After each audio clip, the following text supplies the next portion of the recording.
Barry Manilow, 42 shows at Radio City Music Hall. Do you remember your very first time taking the stage at Radio City?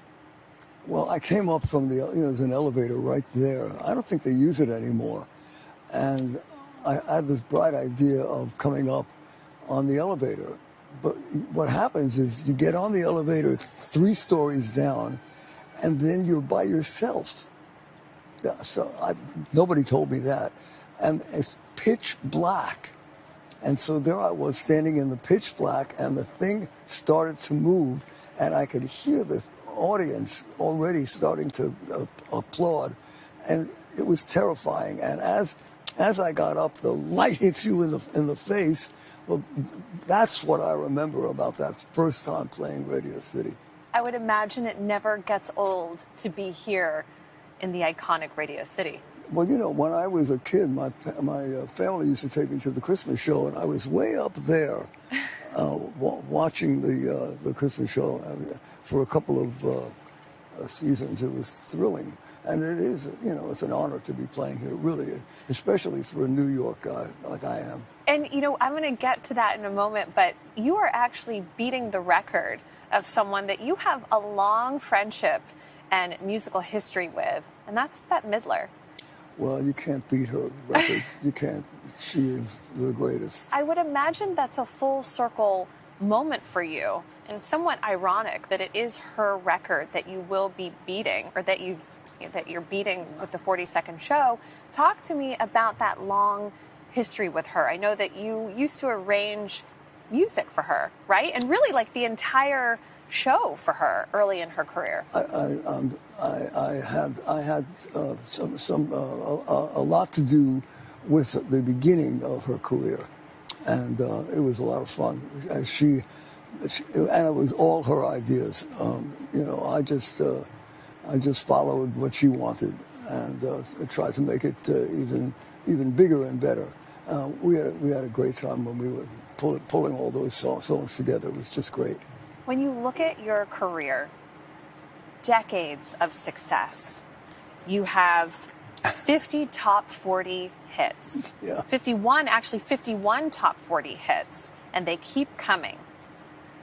Talk to me about your process in writing music. I hear that back home, you spend your days writing and working on music all day. I just love it. Sometimes I know they're not going to ever be heard. I just love making music. I love creating. I'm a creator. I am. I'm a creator. And I'm happiest when I'm coming up with ideas. Even if they never see the light of day, I just love doing it. Especially since we now have machinery that you can make sound like anything you've ever wanted in your dreams. And that's why I stay in my studio and I just, come up with ideas, and most of the time I throw them out. But it's just, for me, it's my happiest time. Do you know? Well, when do you know that this song is a hit? I never do. You never do? I never do. No, I just write them, and if I'm lucky, I make a great record out of it, and that's it. That's all I know. So, which song of yours became an enormous success that you really did not put your money on? Copacabana. That's my favorite. See, there you go. Yeah. No, I mean, Bruce and I wrote the song. It was fun to write it. It was fun to make a great record of it. And that was it. Ron Dante, my co-producer at the time, after we made the record, and it sounded really great, but it was a novelty cut. Nobody was making songs like that. We never thought it would ever get played on the radio. But we took it to a disco, when there were discos. And we asked the DJ to play it. And everybody ran to the dance floor and started to dance like they were back in the 1940s. They were dipping the girls and all, because, it's Copa. And I said to Ron, we may be onto something with this one.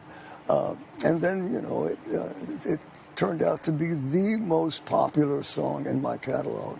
And one of my favorites, yes. And one of many of your fans' favorites. You have said in interviews before that your fame and your incredible career has even surprised you, that you were just a boy from Brooklyn who loved music. And I still feel like that. Honestly, I'm a very grateful guy. I'm always surprised. Every night when there's an audience out there, I say to Ken, my stage manager, I say, is there anybody out there? And I mean it, because I wouldn't be surprised after all these years if they stopped coming. I really wouldn't be. They shouldn't be coming after all these years. And I'm so grateful that they still have a good time with me. Do you ever get nervous? Well, I get excited. I don't get nervous anymore, but I get excited. Talk to me about your fans, known as the Manilows. Yeah. They I didn't like that. I didn't like that in the beginning, but I don't know, it felt like a put down. But well, your fans, they come, they travel to show after show, and they are so dedicated and so loyal. They love you. Yeah, but over the years, when people come over to me and they say, I'm a Manilow, and they're so proud of it that I began to love it. You have the arena tour, you have the residency at the Palladium in London.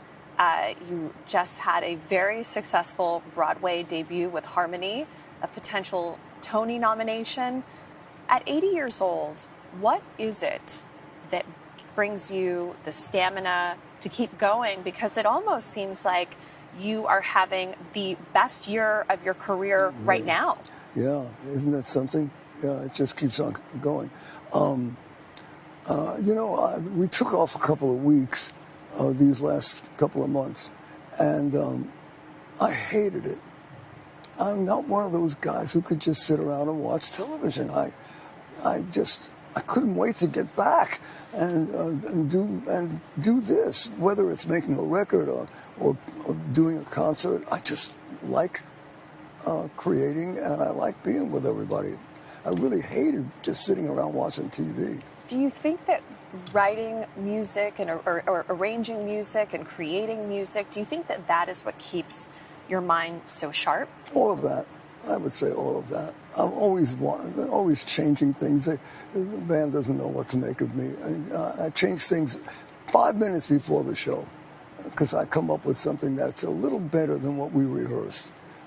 But, that's great. Isn't it great that, we can all be so sharp and energetic before the curtain goes up? And to be doing something that you love, your true calling in life. I mean, you appear to embody living your life's purpose. Isn't that great? I found it when I was very young. I never believed that certainly this could happen, but I never even thought I would have any kind of career in music because where I come from, nobody ever wound up in music or theater or anything like that. I thought I'd wind up with a 9-to-5 job just like everybody else did, or I would kind of try going to college, which didn't work for me. And I thought that was going to be my life because that's what everybody else did. But the music was coming out of my ears, and I just had to try it.